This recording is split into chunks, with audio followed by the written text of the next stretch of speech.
تو حضور صلی اللہ علیہ وسلم کی زندگی کی طرح اپنی زندگی گزارنے کے لیے ہمیں حضور صلی اللہ علیہ وسلم کی سیرت کا مطالعہ کرنا ضروری ہے۔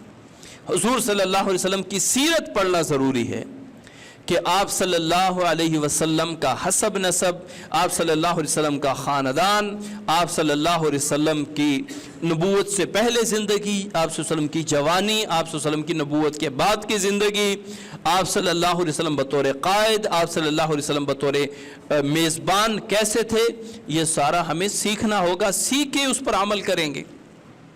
ایک بندے کو پتہ ہی نہیں ہے کہ آپ صلی اللہ علیہ وسلم کیسے تھے، گھر میں کیسے تھے، باہر کیسے ہوتے تھے، تو وہ کیسے حضور صلی اللہ علیہ وسلم کی زندگی اپنائے گا؟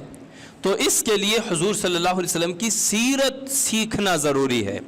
آئندہ چونکہ ربیع الاول کا مہینہ آ رہا ہے، اور ربیع الاول کا مہینہ یہی تقاضا کرتا ہے کہ بجائے اس کے کہ آپ شور شرابہ کریں، روڈ بلاک کریں، آپ فضول خرچیاں کریں، سب سے بہترین طریقہ اپنے آقا کریم صلی اللہ علیہ وسلم کی یاد کا یہ ہے کہ یہ پورا مہینہ ہم حضور صلی اللہ علیہ وسلم کی سیرت پڑھیں، سنیں، سنائیں، سیکھیں اور اپنی زندگی میں اپلائی کریں۔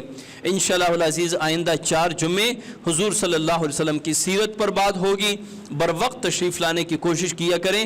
اس کو ہم مختصر سیرت کورس کا نام دے رہے ہیں، اور اس میں وہ چیزیں ہم ہائی لائٹ کریں گے۔ سیرت پہ تو پورا سال بھی بات کریں گے تو سیرت، آپ صلی اللہ علیہ وسلم کی سیرت مکمل نہیں ہوگی، لیکن ہم وہ چیزیں لائیں گے جن کو ہم اپنی زندگی میں اپلائی کر سکتے ہیں، ہمیں ضرورت ہے۔ اللہ کریم ہم سب کو حضور صلی اللہ علیہ وسلم کے نقش قدم پر چلنے کی توفیق عطا فرمائے۔ وما علینا الا البلاغ۔